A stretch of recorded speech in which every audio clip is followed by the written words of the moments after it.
if you're economically immature, then what happens is that when you get a little bit of money, maybe because you've identified yourself as a victim, you'll go spend it on something that might be therapeutic for you. Like you might spend it on the liquor or the drugs or the fast food or the vacation or the new shoes or the nice car. And instead of actually putting it toward things that are going to give you the security that will allow you to escape that so-called victimhood, right? So that means economic maturity would be, yeah, I still want to enjoy my money, but let me put money in my 401k so that I'm going to be good. Let me make sure I got a stock portfolio going.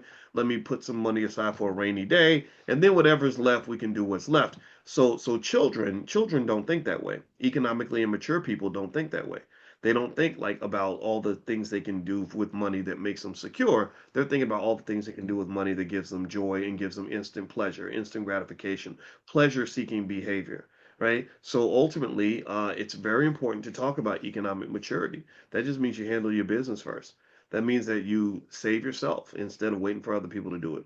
All right, so let me give you some more information about this coming economic crisis. And just a reminder, tonight at 8:30, attorney Mary Dean, who's running for judge, is coming into the Black Business School, and she is going to do an economic elevation session.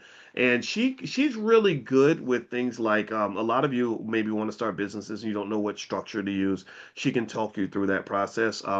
She also is good with in terms of protecting the business, things like that. Also, if you are trying to build trust in estate plans and things like that, you can ask her questions. And I find that good lawyers like Mary Dean are excellent at understanding business as well and the economics of it all. And so ultimately, this is why Mary Dean, I'm really happy to have her here. So she'll be in here tonight in a private Zoom just like this. You can ask her questions and talk to her. And she is running for judge in Texas. So if you live in Texas and you are compelled, maybe you can go support her. And so if you want to join the Economic Elevation Circle and do a free trial, just go to economicelevationcircle.com. That's economicelevationcircle.com. If somebody could type that in the chat for me, I'd appreciate it. Economicelevationcircle.com. All right. So here's some other things going on in the economy that let us know that there's a storm coming. And again, if you missed it earlier, the stock that I like for the most part with its AI race is Google. And remind me, I actually kind of want to go through some of that in terms of why I love Google so much. But anyway, so basically, another stat that's interesting is that corporate bankruptcies have also risen by 30% year over year. That's bad. And so corporations are going bankrupt quietly. Um, and that's just that's one of those things that isn't really hitting the headlines. And here's the thing that's interesting.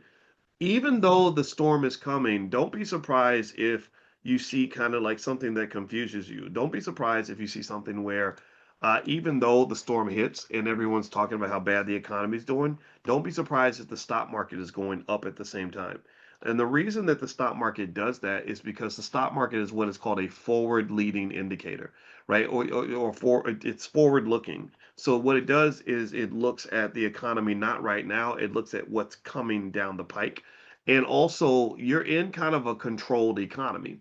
And the control is typically driven by the Federal Reserve. The Federal Reserve, they have a saying in stock market investing that says, "Don't fight the Fed." Because if the Fed decides they want to lower interest rates and boost the economy, that's almost always going to be a major boost for the stock market, no matter what the economic conditions are. I mean, to some extent, it's a little bit of a disturbing shit show to kind of see that, but that's just how things work. And so, anyway, let me circle back on Google and why I think that Google is amazing. Um, the thing I love about Google is they're just really showing themselves to be the apex predator in the AI race.